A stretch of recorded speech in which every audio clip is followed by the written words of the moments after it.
Okra for the Chinaman. I miss Lizzie.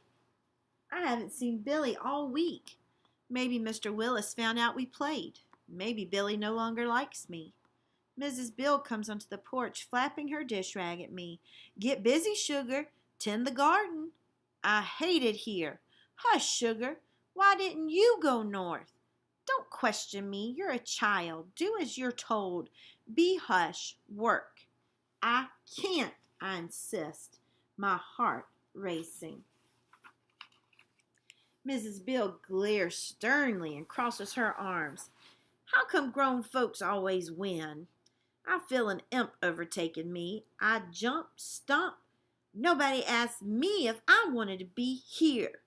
Mrs. Bill looks at me like I've lost my mind, like I'm a chicken running around the yard with its head cut off. Mr. Bill, she hollers, come tame this child. Arms flailing, I kick up dirt, making dust. I know I'm behaving badly, but I can't help myself. Unhappiness, like a wildfire, is burning inside of me. Even Mr. Bill has a pity look on his face. His looks scare me. How come started spilling out of me? How come no one tells me nothing? How come Lizzie's got to go? How come north is far? How come it can't be close? What's so good about the north anyway? You're not making any sense, says Mrs. Bill. North is what it is. I scrunch my lips. What I really want to say is, I'm tired of staying at River Road. How come I can't fly away? Cruise the river on a steamship. Instead, I fuss. How come Mr. Wills pays after harvest? How come I make less? 'Cause you're a child, Mrs. Bill says flatly. How come I got to pay rent? I hate this old shack, and I toss dirt at the steps. That's what freedom is, says Mr. Bill. My eyes fill with tears. Everything's a blur. I can't see. Nobody asked me if I wanted this kind of free time to garden, grunts Miss Bill. Folks gotta live. Shelter, food, that's more than some got. Mr. Bill on his beanpole legs walks down the steps and holds me. I wiggle, squirm, but he keeps holding me. Sugar, sugar, sugar, I can't move.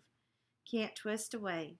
His arms remind me of Mom's arms, strong, tighter than a braid. I'm fine, I say. His arms release me.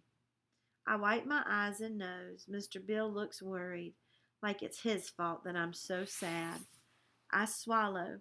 Mr. Bill is the nicest person I know. Seeing myself in his cloudy eyes, I think I'm too sad a picture. Mrs. Bill is frowning, flapping her apron like a flag. I know she's worried about me too. I breathe deep. Mr. and Mrs. Bill have enough sorrow. I'm going to go bald, I say. What? Squeaks Mrs. Bill. My hair's going to fall right out. That's what Ma used to say. That's what comes from complaining. Your hair falls right out. I scratch my head. Any day now, I suspect I'm going to wake up bald. Mr. Bill laughs. Mrs. Bill says, fancies. My word, your head is full of fancies. She wraps her arms around me and nearly smothers me. She holds me at arm's length. Your mom was a fine woman, and she loved you. I blink, about to cry again. I fling myself into Mrs. Bill. I cling to her waist, pressing my face against her, all soft and warm. Now, says Mrs. Bill, pulling away. Time for work. No more foolishness.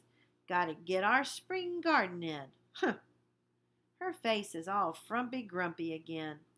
I don't feel bad. Mrs. Bill hugged me. She never hugged me before.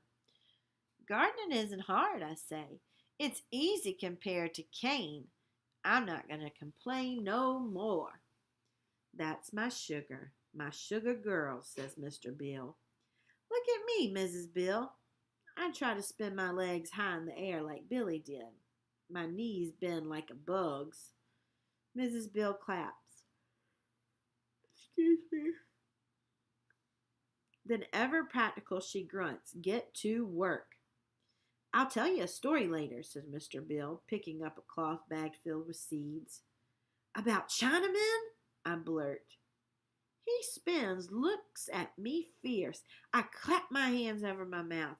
I've never seen Mr. Bill so angry. Mrs. Bill's lips press thin tight. "Where'd you hear about Chinamen?" "Don't be mad at me, please." A look passes between Mr. and Mrs. Bill. I don't understand it. But Mrs. Bill's shoulders slump and she looks older than the old she is. "I'm not mad at you, sugar," Mr. Bill says. "Get in the garden," said Mrs. Bill, her voice like stone. Mr. Bill nods at Mrs. Bill. He extends his hand. I take it. We walk toward our garden. I'm itching with disgust. I'm no good.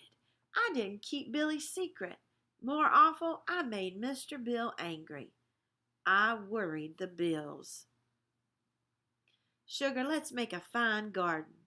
What vegetable do you want most?" "Extra peas, please." But I don't really care. I know Mr. Bill is just talking to talk. Grown folks do that, talk when they're upset, or else don't talk at all if they're worse than upset. I guess this is good.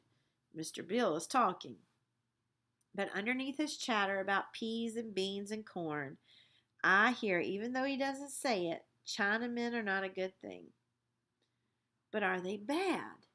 I wonder if Chinamen are anything like Africans. I wonder if they'll look like Mr. Bill or me. Does China have hyenas, rabbits, or lions? To Mr. Willis, Chinamen are important, more than less than nothing folks, better than me.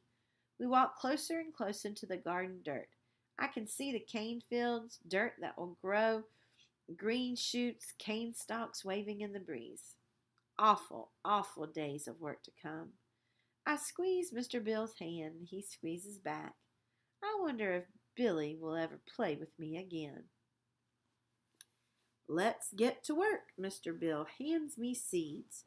No garden and we won't have enough to eat.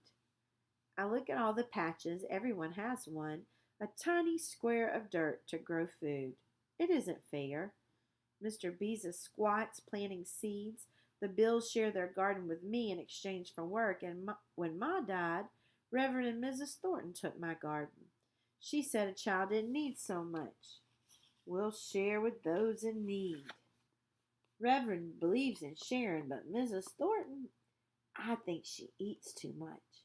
Her hips are wider than a gator. I collapse onto my knees, scrape away dirt, poke my finger down, and plant a seed. When the Chinamen come, I'm going to give them nasty okra.